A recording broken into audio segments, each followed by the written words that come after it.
Welcome back to Feel Good Breakfast Show, Expresso here in S3, and all eyes are on the Thabo Bester case at the moment. The nation hasn't seen anything quite like it. Escaped rapist and murderer Thabo Bester was arrested in Tanzania and brought back to South Africa, along with his partner, Dr. Nandipha Magudumana, who faces charges of aiding and abetting and murdering, of course.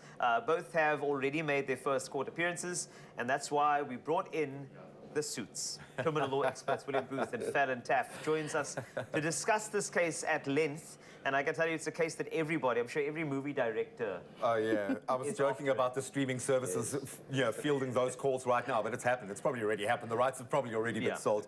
So good to see you again, William. Thank you so much for joining us. Thank you so much for being here. Thank you so much. Good to be here. So many questions. So many questions. I'm sure you've got as many questions. Maybe you can break it down for us. Give us a bit of a timeline so people can understand where we are right now.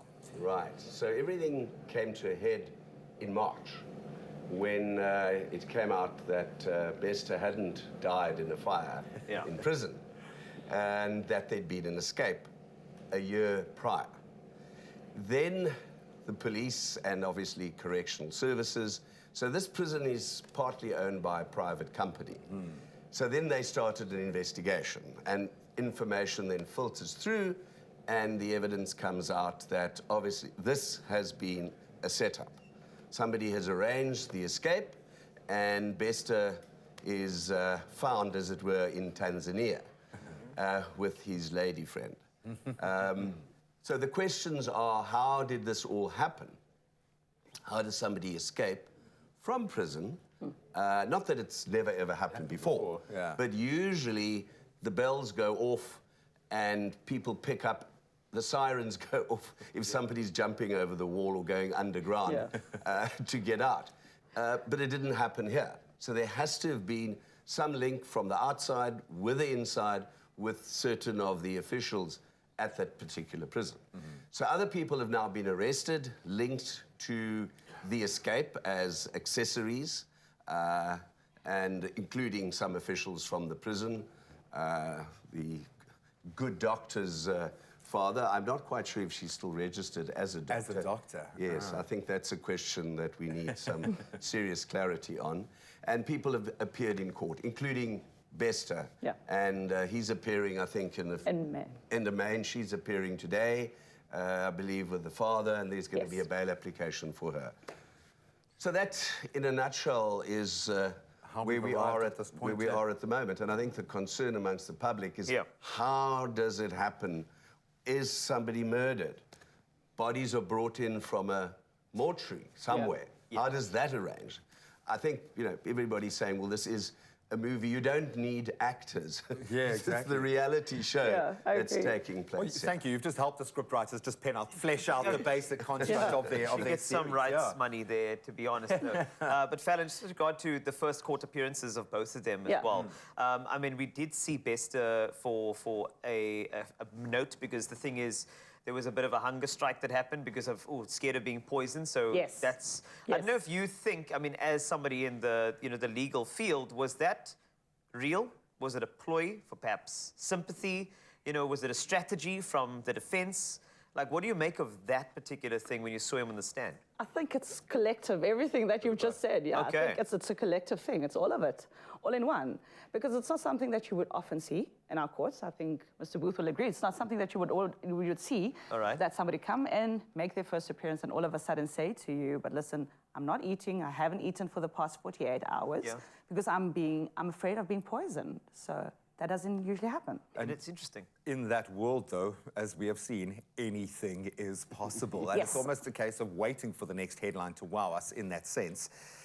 I think the wows are going to come from these tendrils reaching up now. It has to be, because when you talk about those alarm bells going off, there were some, but they got very quickly squashed and hidden away. But now we're starting to see that unravel.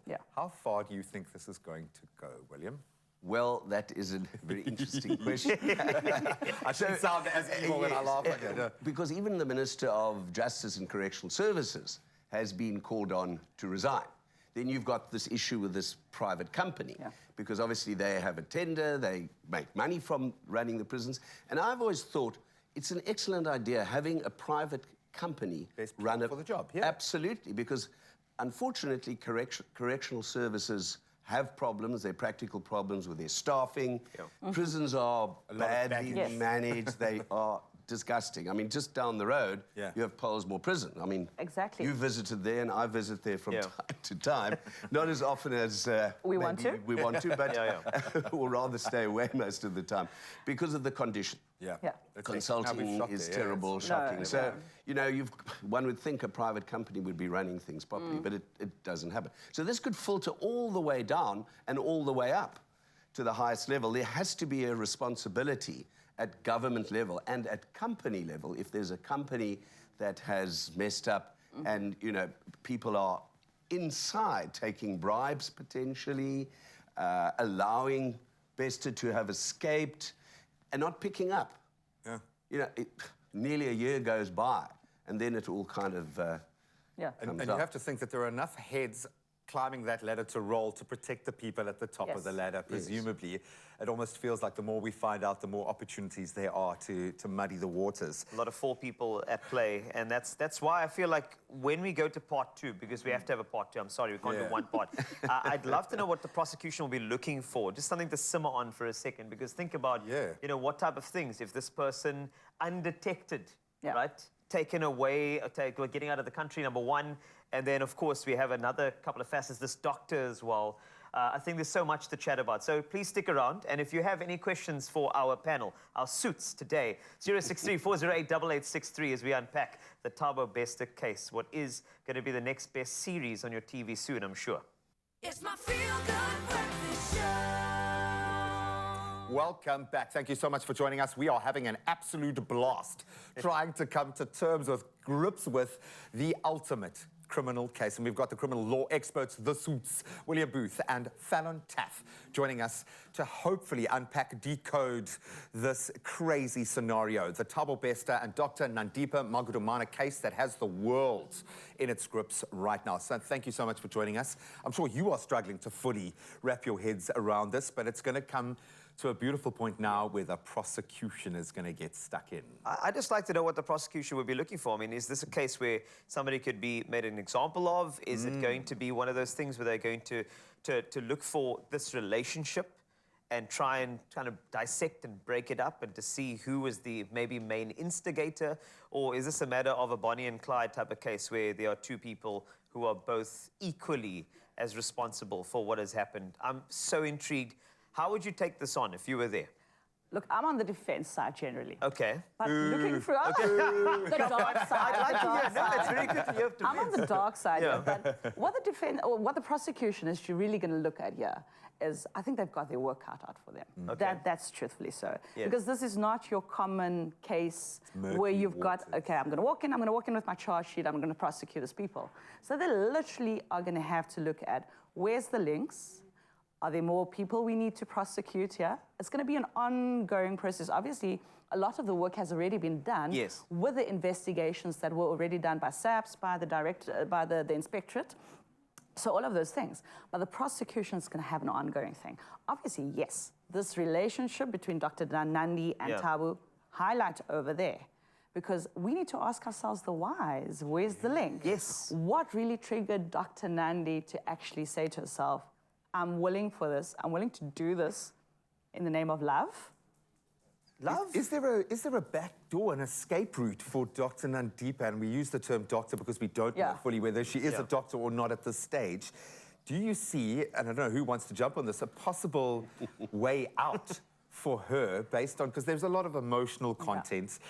You know, people are going to be deciding based on their bias already coming into this, but when it comes down to the legalities, is she done for, or do you see a possibility of escaping this one? I think one must look at what is the evidence. You know, who's linked. So with the escape, who aided and abetted the escape? People in the prison, in that hierarchy, the lower down officials and those maybe high up, as we alluded to earlier. That's with the escape. The issue of the body in the cell. Was that person, in fact, murdered? Or was it a dead body brought in from the mortuary to make as if he was the one, Bester was the one that had been killed in the fire in the cell? So you've got to look at And the her evidence. lying about the body Yes, as well. That yes. seems to be so clear now that she if I may weigh in there, I Yes, think that the may not be murder, Yeah, but- the post-mortem, I think, revealed that the body already died or was already dead at the time when the fire broke out. So I think that was one of the main things that made things spiral out of control, and that's May 2022 already. So we're talking about a year ago. We've known You know, this. there have been allegations Yes. of murder. Yeah. So maybe it wasn't murder, but, you know, then you have other charges, Yes. corruption, links with the Definitely. prison, kickbacks paying. Where's the money? Who's getting the money together here? But you ask a very good question about the doctor, as it were. You know, she might say, well, look, I was threatened, I was forced, I was this, I was that. The point He was going to is, kill my father he if I was- didn't, yeah. Could be, but he's inside, she's outside. But while he was inside, he seemed to be running a whole lot of shows and doing seminars and talk shows and whatever. Yeah. People thought he was outside, Actually yet free. he's inside. In fact, many prisoners run scams from within prisons. Yeah. And that is something, obviously, correctional services need to seriously investigate. So you've got to look at the charges, you've got to look what evidence is there I agree. linking whoever, tie the knots together. So there's going to be a lot of investigation that still has to be done, and to determine what are the charges going to be. You know, if murder's there, well, then how do you establish Is it that? achievable? Can you actually go and get the conviction? Absolutely. So the person, was it another prisoner in the cell who was murdered, or was it a body brought in who'd already died some time before? So then you don't necessarily have murder, but you've got the corruption, the escaping from lawful custody, all of those kind of offences, if they have a conviction, if the prosecuting authorities succeed, and hopefully they will, they carry pretty heavy sentences, and particularly corruption. So if it's somebody from within the organisation, the prison services, or the company that runs